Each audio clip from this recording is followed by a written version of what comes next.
When God said to Moses, "It is time to take into possession the promised land Canaan," he said the following. He said, "Lord, if you will go with us, we will go." And I believe it is not that God will stay behind in the wilderness, but Moses revealed his heart that day and show his and the whole nation's dependency on God. So Moses said, "I choose to run with God to obtain His promises for our lives." It is time for Taste the Word, your weekly serving of God's Word. I am Fani Meiber, and I'm excited to share with you today. It is a great privilege again to sit around the Word of God with you, around the topic to run with God. And I find it in Exodus chapter 33, verse 15. Moses said, "If your presence does not go," Moses responded to him, "Don't make us go up from here. How will it be known that I and your people have found favor with you, God, unless you go with us? I and your people will be distinguished by this from all the other people on the face of the earth." I want to read it again. "I and your people will be distinguished by this from all the other people on the face of the earth." The Lord answered Moses, "I will do this very thing you have asked, for you have found favor with me, and I know you by name." In other words, I will go with you. You know, William Gurnall once said that, "Run with God in your calling, and His strength is with thee. Turn your back on Him, and His strength is against thee.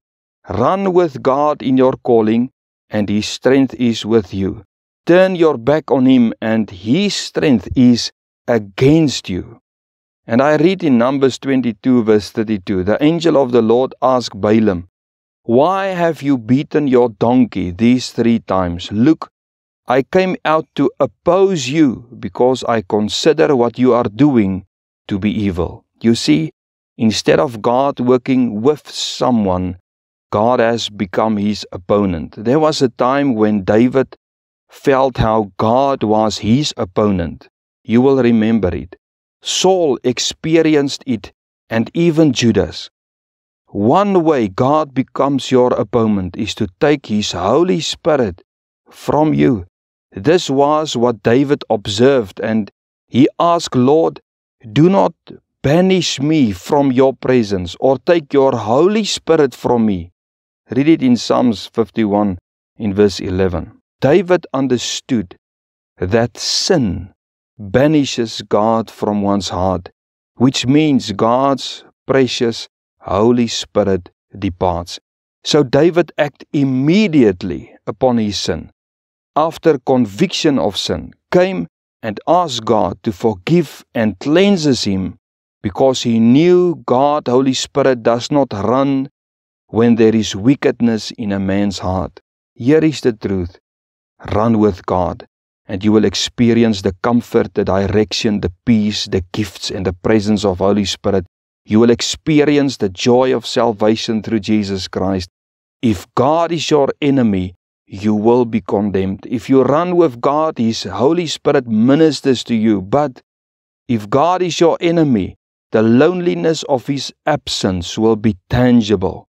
When you run with God, He will fight for you, whether in a prison, like for Peter and Paul and Silas, or in the storms, to bring peace and quietness of spirit and godly direction, and equip you like He did for Paul, so that when you arrive at the mission field, His Holy Spirit will work through you for the salvation of souls. Read Acts chapter 28. Child of God, to run alone is to run in your own strength.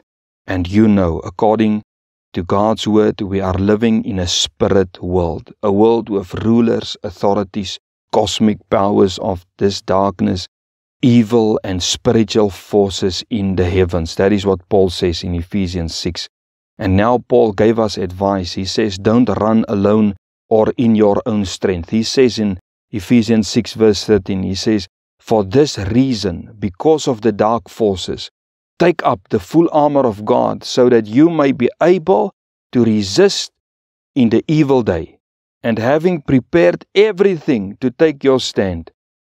It was the call of Moses unto God when God said to him, it is time to go to Canaan. He said, if your presence does not go, don't make us go up from here. Moses said, your presence is needed to take us to that which you promised us. You know the road, God, and your presence is needed against our enemies, and your presence is needed when we inherit all the blessings you have promised, so that we will stay true to you and not run from you because of the blessings. When Paul speaks about the armor and the strength it provides, he says it is God's armor and it is God's strength. Moses and Paul knew God, and this was their observation. How much more should we run with God in the times we are living in? Our blessings may differ from theirs, but we have the same kind of human strength, and we have the same kind of enemy. We have the same God, and His armor and His strength we need to run with God. Lord, as Moses and Paul and a cloud of heavenly witnesses, as we read in Hebrews, we say, Lord, I choose to run with you. Take lead in my life, and I submit under your mighty arm. Lord, you light my lamp.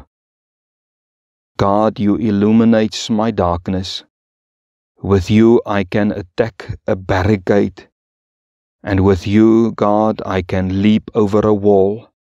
And God, your way is perfect. Your word is true. You are a shield to all who take refuge in you. For who is a God besides the Lord, and who is a rock? Only our God. Amen.